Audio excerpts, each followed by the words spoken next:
तो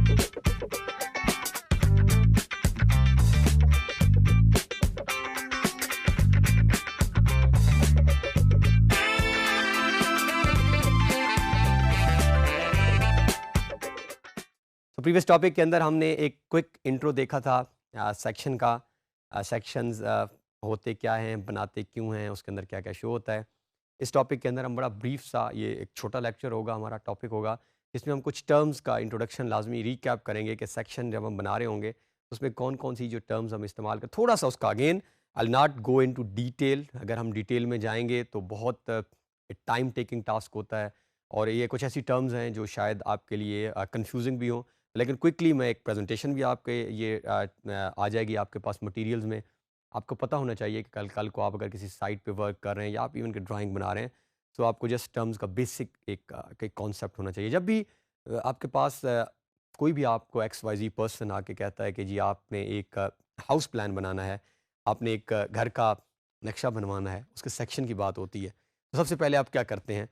आप डेफिनेटली उस साइट पे जाते हैं और उसमें नॉर्मली क्विकली मैं 1 मिनट में आपको एक्सप्लेन, बोरिंग होती है। बोरिंग क्या करते हैं? बोरिंग से हम वाटर टेबल लेवल देख रहे होते हैं कि पानी जहाँ पे हम ये चीज़ बनाने जा रहे हैं, वहाँ पे पानी का लेवल क्या है? अगर तो पानी का लेवल बहुत ऊँचा है तो नॉर्मली तो हम वहाँ हैवी स्ट्रक्चर रिकमेंड ही नहीं करते। सपोज़ आपने कोई इंडस्ट्री बनानी है और पानी का लेवल ऑलरेडी बहुत हाई है, सेम ज़्यादा इलाका है, तो कल को जब आप इंडस्ट्री बनाएँगे तो इंडस्ट्री मे कोलैप्स, क्योंकि ऑलरेडी पानी बहुत ऊँचा है, तो किसी भी टाइम अक्सर आपने देखा भी होगा, बहुत सारी जगहों पे ऐसा आपने देखा होगा, जिसे कहते हैं धँस जाना, कि बिल्डिंग्स जो हैं वो ज़मीन के अंदर आपकी फॉर्मली टोटली की टोटली धँस गई हैं। तो हम सबसे पहले बोरिंग करते हैं और वाटर टेबल लेवल हम देखते हैं। इसके बाद हम सॉइल लेके उसकी सॉइल टेस्टिंग होती है। डिफरेंट लैब्स मौजूद हैं। जिस यूनिवर्सिटी में मैं सर्व कर रहा हूँ, यूईटी लाहौर के अंदर एक बहुत अच्छी टेस्टिंग लैब है। अक्सर वहाँ पे बहुत दूर-दूर से लोग टेस्टिंग करवाने आते हैं मट्टी की। उससे आपकी सॉइल बेयरिंग कैपेसिटी पता चलती है। ये जो मट्टी है, इसकी अपनी बेयरिंग कैपेसिटी कितनी है? कितने लोड को ये बर्दाश्त कर सकती है? कितना लोड पड़ा तो ये कोलैप्स करके डैमेज हो सकती है? सॉइल बेयरिंग कैपेसिटी बढ़ाई भी जा सकती है। हम उसके देयर आर डिफरेंट मेथड्स से हम जिसको बेयरिंग कैपेसिटी को इंक्रीज़ करते हैं।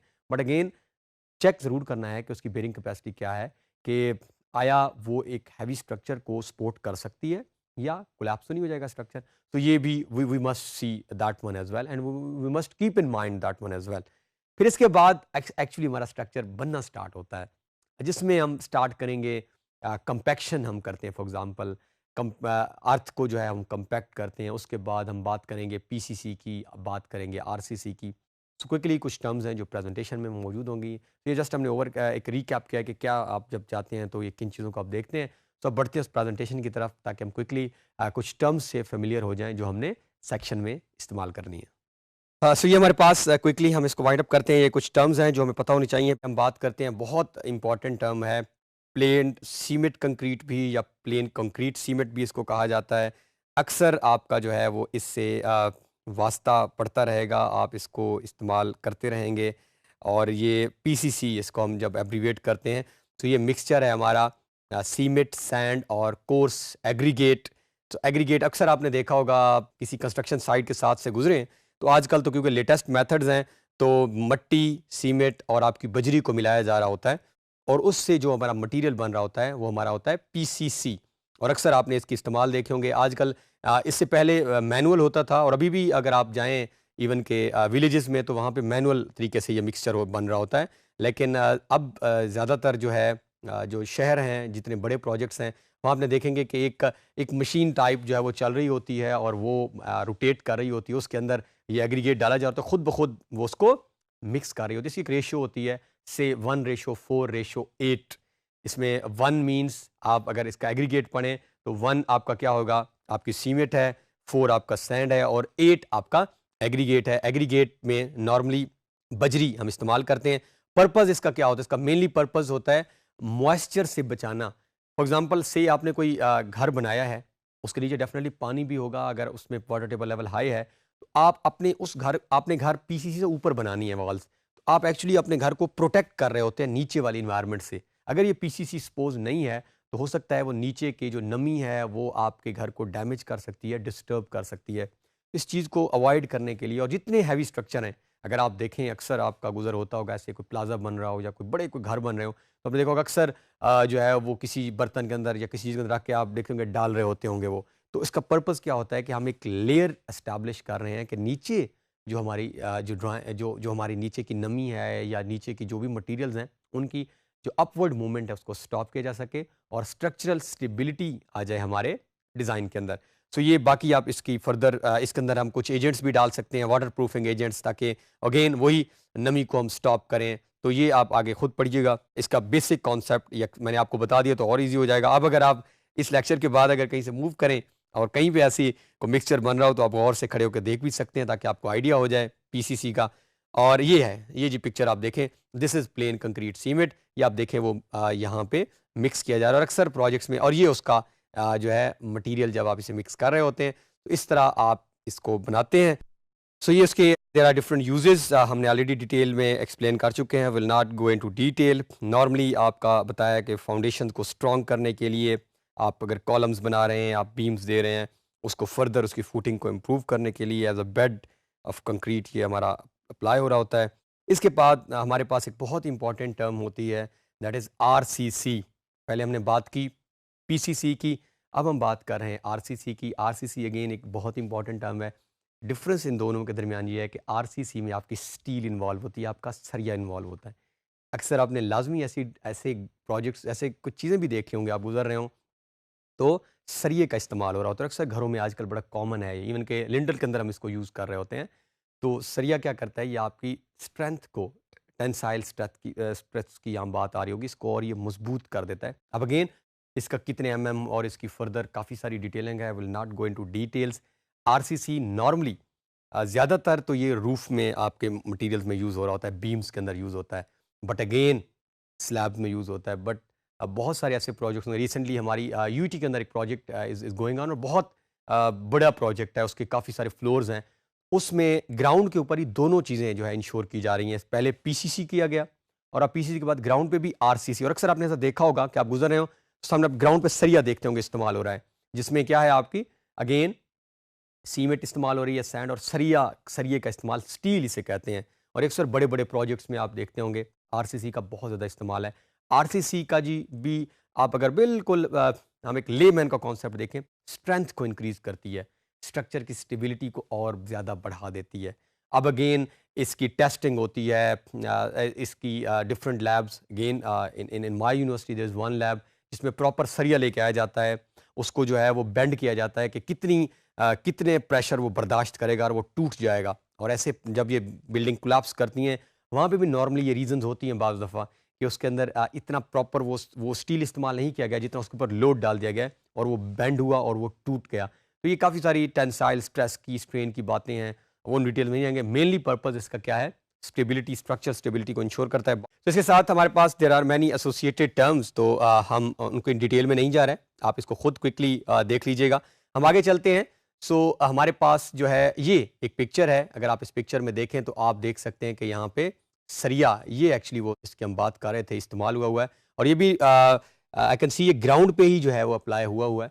तो अगेन इसका पर्पस क्या है, ये स्टेबिलिटी और ज़्यादा बढ़ा देता है। जितने आपके बड़े मल्टी स्टोरी प्लाजाज, ये जितने कंस्ट्रक्शन हो रही है उसमें इसको काफ़ी हद तक इंश्योर किया जाता है। ये आप और देखें, इसकी ज़रा और क्लैरिटी के साथ पिक्चर आपको यहाँ से नज़र आ जाएगी।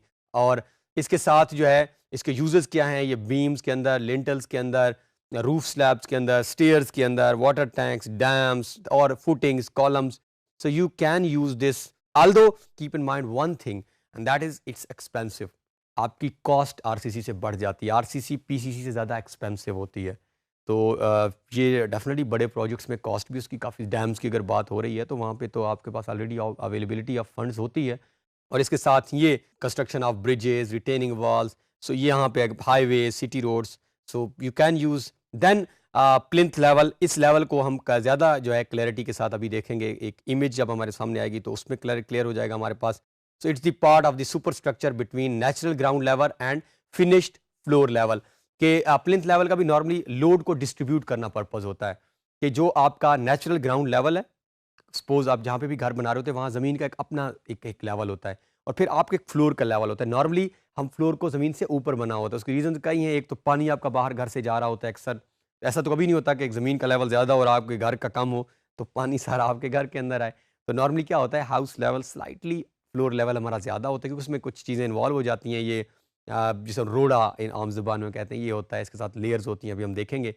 तो ये जो इसके दरमियान का ये प्लिंथ लेवल है एक्चुअली, और ये सुपर स्ट्रक्चर होता है। इसका अगेन मकसद ज़्यादातर लोड्स की जो दीवारों पे आ रहा है वो तकसीम कर देना, ताकि इक्वली वो आपकी ग्राउंड के ऊपर वो लोड तकसीम हो जाए।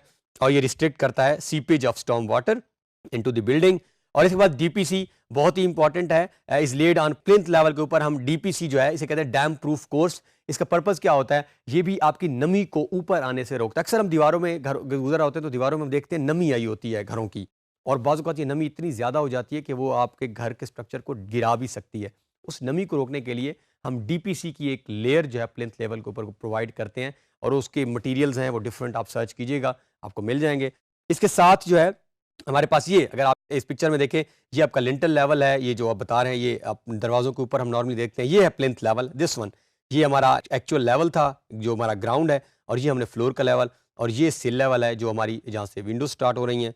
और इसके अलावा सिल लेवल क्या है, the level between the base portion of the window end portion of the floor above ground level. इसके दरमियान हमने पहले बात डिटेल की हुई है। मिनिमम सिल लेवल जो हाइट है वो यहाँ पे recommended, again it's not mandatory one, it's recommended, that is 44 inches. So इसके बाद जो है हमारे पास लिंटल लेवल है। लिंटल लेवल क्या है, ये अभी हम एक पिक्चर में इसको और क्लियर कर लेते हैं। नेचुरल ग्राउंड लेवल या पढ़ लेंगे जहाँ पे हमारा ग्राउंड का नॉर्मल लेवल होता है। इसके साथ ये अगर आप नोट करें तो ये हमारे पास बिल्डिंग ग्राउंड लेवल है, ये उसका नेचुरल जो ग्राउंड लेवल है। इसके साथ हमारे पास ये वही डेफिनेशंस आ रही हैं रिकमेंडेड। अब यहाँ पे बहुत क्लैरिटी के साथ, this one is roof level, lintel level ये दिस वन ये हमारा है। और अक्सर ये टर्म्स होती है कि आज फुलां के घर का लिंटल डाल रहा है, तो ये विंडोज़ के ऊपर, और इसकी भी सपोर्ट के अंदर इसके में सरिये का इस्तेमाल किया जाता है। डोर हमारी ये सामने है, ये हमारी सिल लेवल है जहाँ से विंडो स्टार्ट हो रही है, ये हमारी वॉल्स हैं, ये हमारा फ्लोर है, ये डीपीसी है एक्चुअली हमारा प्लिंथ लेवल के ऊपर। इसका पर्पस क्या है, नमी को रोकना, ये वाटर सप्लाई है, काफ़ी सारी डिटेलिंग है। सो इसके साथ we are having one picture, उसको हम क्विकली देख लेते हैं, फिर हम ये लेक्चर वाइंड अप कर रहे हैं। ये हम नेक्स्ट टॉपिक में इसको बनाएंगे सेक्शन को। सो ये अगर आप स्टार्ट करें तो सबसे पहले कंपैक्टेड अर्थ है, ज़मीन को हमने हमवार किया, उसके बाद हमने उसमें सैंड फिलिंग, ये घर का है। अगेन ये वेरी करेगा जब प्लाजा बनेगा, क्योंकि उसका लोड ज़्यादा है तो उसमें चीज़ें और चेंज हो जाएंगी। इसके बाद हमारे पास सैंड फिलिंग है, अगर हम और कोई मट्टी अच्छी लेकर आ जाएं जिसकी बेरिंग कैपेसिटी, बाज़ औक़ात हम मट्टी की बेरिंग कैपेसिटी बढ़ा भी लेते हैं। हमारी मट्टी की अच्छी कैपेसिटी नहीं है तो हम कहीं से ऐसी मट्टी, आप अक्सर सुनते होंगे दरियाई मट्टी लेके आ रहे हैं लोग, तो वो मट्टी हम बाज़ औक़ात डाल देते हैं कैपेसिटी और इंक्रीज़ करने के लिए। तो सैंड फिलिंग हो गई हमारे पास। देन हार्डकोर, हम रोड़ा वगैरह अगर डालना चाहें, पीसीसी, और ये हमारी यहाँ पे जो है ये है हमारी डिटेल्स। और ये हमारे पास जो है वो रोड लेवल है, ये हमारी प्लिंथ लेवल है, और ये सिल लेवल जहाँ से विंडोज स्टार्ट हो रही हैं। ये हमारे पास लिंटल लेवल जहाँ ये विंडोज़ और डोर्स एंड हो रहे हैं। ये हमारी रूफ डिटेलिंग है। अब रूफ के अंदर के कंपोनेंट्स ये आपके सामने हैं। इसमें हम स्लैब्स सबसे पहले डालते हैं, फिर हाफ बिटुमेन डालते हैं, एक शीट डाल देते हैं। तो ये जो है ये ओवरहेड और जो हमारा टैंक नॉर्मली बना होता है। सो नेक्स्ट टॉपिक के अंदर हम डिटेल में ये अपना सेक्शन ड्रॉ करेंगे। ये जो लेयर्स हैं, अब एक लास्ट जो चीज़ इसमें समझने वाली है वो ये है कि ये जितनी लेयर्स हैं ये क्योंकि सिंबॉलिक हैं, इन सेक्शन आप सिंबॉलिक रिप्रेजेंटेशन दे रहे होते हैं। तो नॉर्मली जितने भी जो ड्राफ्ट्समैन आर्किटेक्ट काम कर रहे हैं वो as it is copy paste करते हैं। यानी ज़रूरी नहीं कि हम भी कल ऐसे ही करेंगे, हम अलाइन कर लेंगे, हमारे पास ऑलरेडी बनी हुई पड़ी होंगी, हम अलाइन करेंगे अपने घर के ऊपर, और ये सारे अलाइन ही करते हैं, ये सिंबॉलिक हैं। आप इसको चेंज कर सकते हैं according to nature of your project, according to the load of your project. आप जो घर बना रहे हैं, जो कुछ अथॉरिटी को जमा कराने के लिए एक सिंबॉलिक हम बता देते हैं कि ग्राउंड से नीचे ये चीज़ें हैं, उनमें इतने इंच ये है, इतने इंच। नॉर्मली 1 फीट ग्राउंड से नीचे होता है आपका फ्लोर लेवल से, और 1 फीट की आपकी रूफ की डिटेल्स होती हैं। But again it may vary from project to project, from building to building, depending upon the requirements of clients. Authority को सबमिशन में हम नॉर्मली एक जस्ट एक सिंबॉलिक रिप्रेजेंटेशन दे रहे होते हैं कि हमने सेक्शन और ये चीज़ें दिखा रहे होते हैं नॉर्मली कि विद इन सेक्शन घर हमारे, अगर ये रूफ है या ये दरवाज़ा है या खिड़कियाँ हैं, कुछ भी है। सो इन नेक्स्ट टॉपिक डेफिनेटली हम अपने जो हमने हाउस प्लान बनाया उसका सेक्शन ड्रॉ करेंगे। तो इस टॉपिक के अंदर हमने क्विकली जो है वो सेक्शन की फर्दर डिटेलिंग देखी और कुछ टर्म्स देखी हैं जो बड़ी इंपॉर्टेंट हैं। उसकी आल्दो हम बहुत डेप्थ में भी नहीं गए, लेकिन एक प्रेजेंटेशन आपके साथ मौजूद है। You can see these terms, you can study these terms, you can read these terms। Purpose ये है कि एक राह दिखाइए, अगर आपको कल को कोई सवाल करता है, कोई पूछता है, तो आपको एटलीस्ट कुछ टर्म्स का बेसिक आइडिया पता हो। अगेन दुनिया बहुत ही ओपन है, आप जितनी डिटेल में जाना चाहें आप इन चीज़ों की जा सकते हैं।